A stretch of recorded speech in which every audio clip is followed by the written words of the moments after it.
Ekonomi domestik dinilai tidak terlalu rentan terhadap guncangan perdagangan global. Pasar berpotensi pulih dengan bentuk kurva V karena masuknya likuiditas global ke dalam negeri.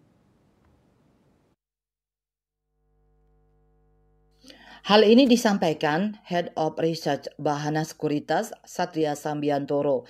Dengan Exchange Trade Fund, ekuitas Indonesia telah turun hingga 10% dalam sepekan saat pasar lokal tutup. Satria berpendapat hampir dapat dipastikan bahwa pemutus arus akan dipicu saat indeks harga saham gabungan IHSG dibuka untuk pertama kalinya dalam sepekan pada Selasa. Namun ada kemungkinan pembeli institusional asing dan lokal akan muncul dengan tingkat cash yang sudah tinggi karena penjualan ekuitas telah meningkat sebelum libur panjang Idul Fitri. Hal ini disampaikan Satria dalam laporan risetnya di Jakarta.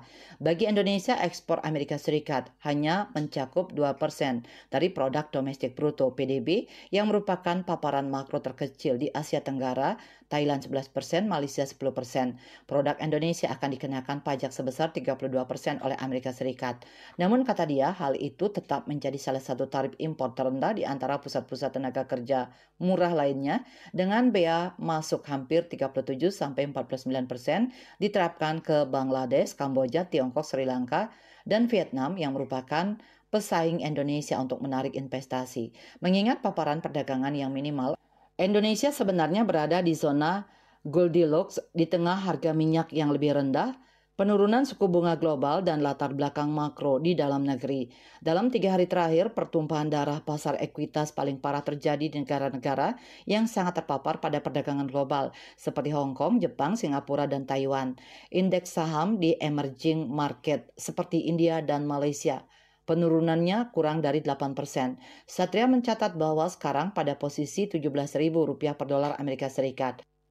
Rupiah telah terdepresiasi sebesar 11% dalam 6 bulan terakhir, dan hal itu sebenarnya menawarkan lindung nilai alami terhadap tarif Amerika Serikat. Depresiasi rupiah telah terjadi di tengah pelemahan umum dalam indeks dolar. Dengan sebagian besar mata uang Asia sebenarnya terapresiasi baru-baru ini. Mata uang yang dinilai rendah dapat meningkatkan daya saing ekspor manufaktur Indonesia ke Amerika Serikat dan daya tarik ekuitas dan obligasi di kalangan investor asing. Ia pun memperkirakan tarif Amerika Serikat yang baru akan memberikan dampak minimal terhadap laba perusahaan Indonesia yang sudah berada pada basis rendah untuk estimasi 2025. Sebaliknya, menurut riset Bahana, margin perusahaan-perusahaan di Indonesia mungkin terkena dampak positif karena rupiah telah terdepresiasi sebesar 5% dalam sebulan, tetapi harga minyak yang menjadi kos utama perusahaan-perusahaan di Indonesia telah turun sebesar 15%. Kapitulasi Presiden Donald Trump akan terjadi lebih cepat daripada yang diperkirakan. Sedikit saja tanda-tandanya akan memicu pemulihan pasar yang akan lebih dahsyat daripada tahun 2020. Bali Post melaporkan.